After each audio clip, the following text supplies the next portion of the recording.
Thank you. So I made this album in a shed. I got to look at nature for most of it.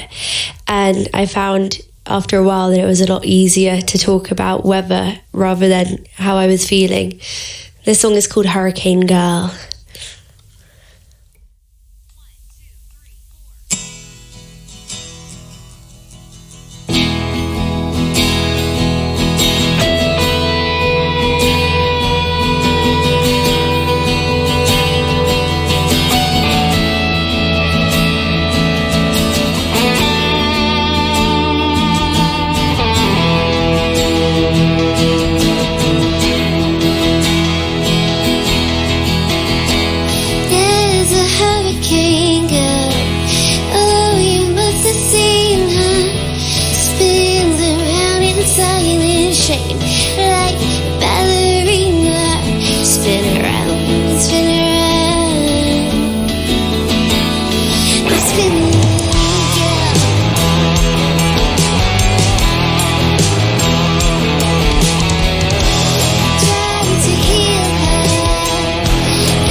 We did it.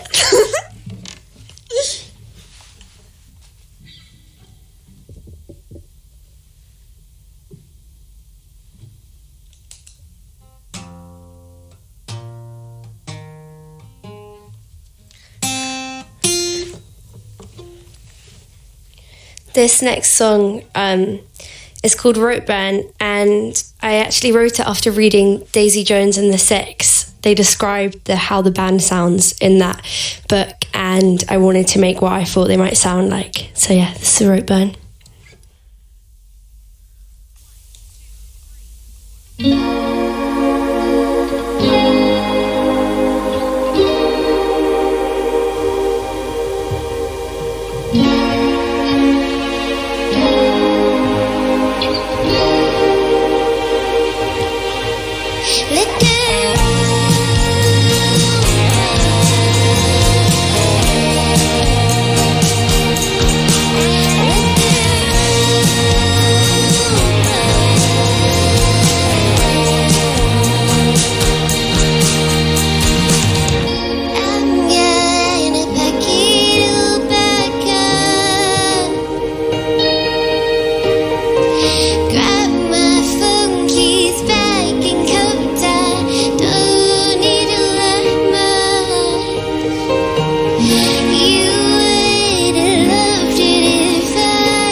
This is called The Great Plains.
Eaves Wilder, absolutely smashing it on Six Music. Thank you so much. Wow, that was our first ever like band live session. You are kidding me. We loved it. Thank you so much. Thank you very, very much for getting up in the middle of the night so that this would feel like an actual gig. It really came across. It really worked. Thank you.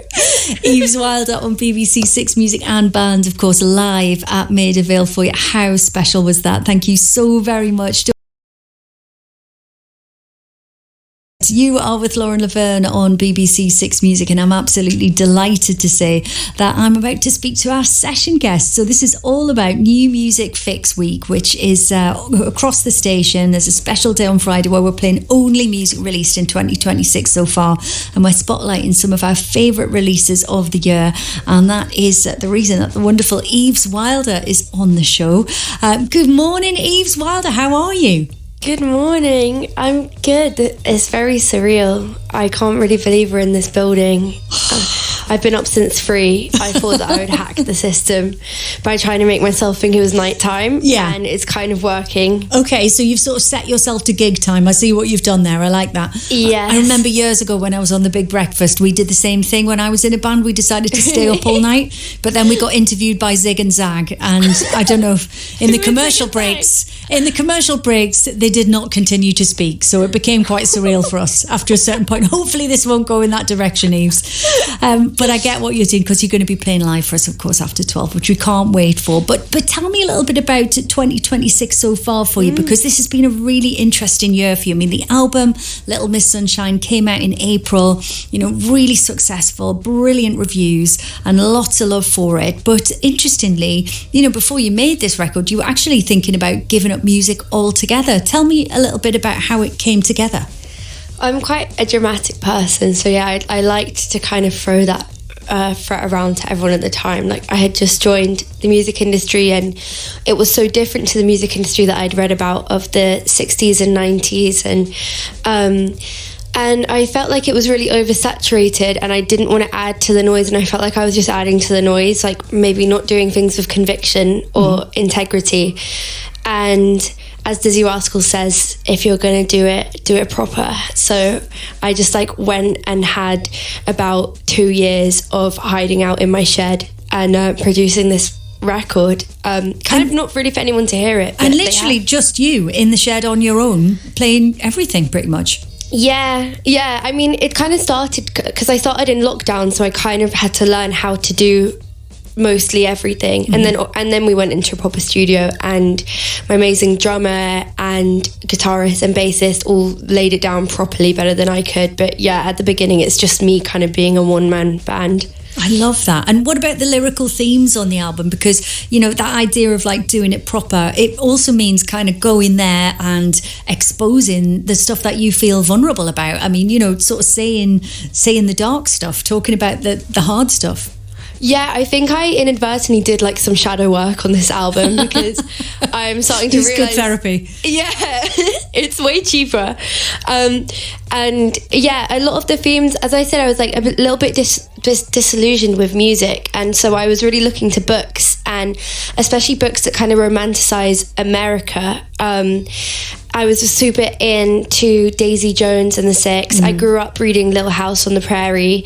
I was really into the Laurel Canyon scene, and I kind of wanted a record that sounded sunny and Californian, to kind of take me out of the rainy shed that I was in. So I'd say, yeah, that's a pretty big theme. So you kind of brought that sonically, but then lyrically, you were talking about anxiety, you're talking about self-acceptance, how painful it is to become a teenager, and then how difficult it is once you're not a teenager anymore. All of these difficult things. It's the worst. I mean, because everyone tells you being a teenager is terrible, and then you get over it and you're like, great, that's done. And then you hit your early 20s and it's this is so much worse. And that's what I was going through. I never went to uni, but I was having that kind of post-uni existential crisis.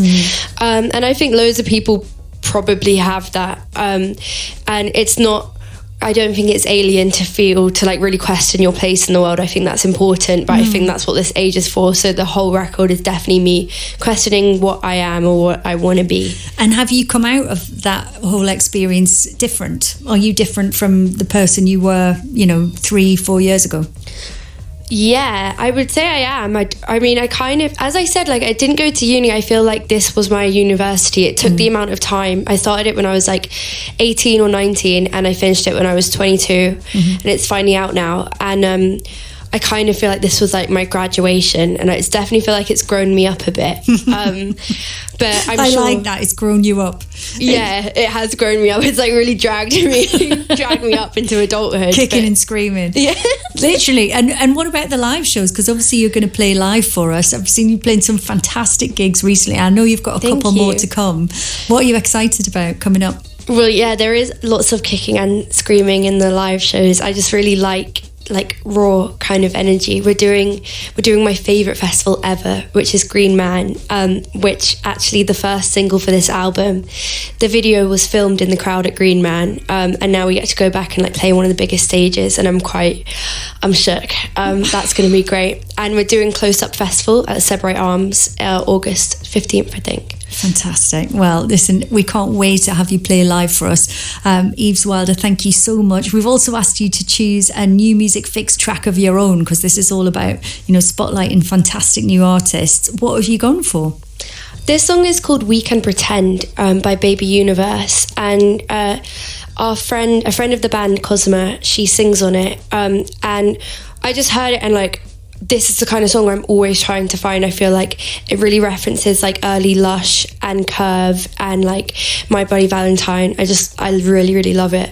Brilliant. Well, I'm going to play it now. Eaves Wilder, we'll hear from you live very shortly. But for now, thank you so much. Thanks for having me.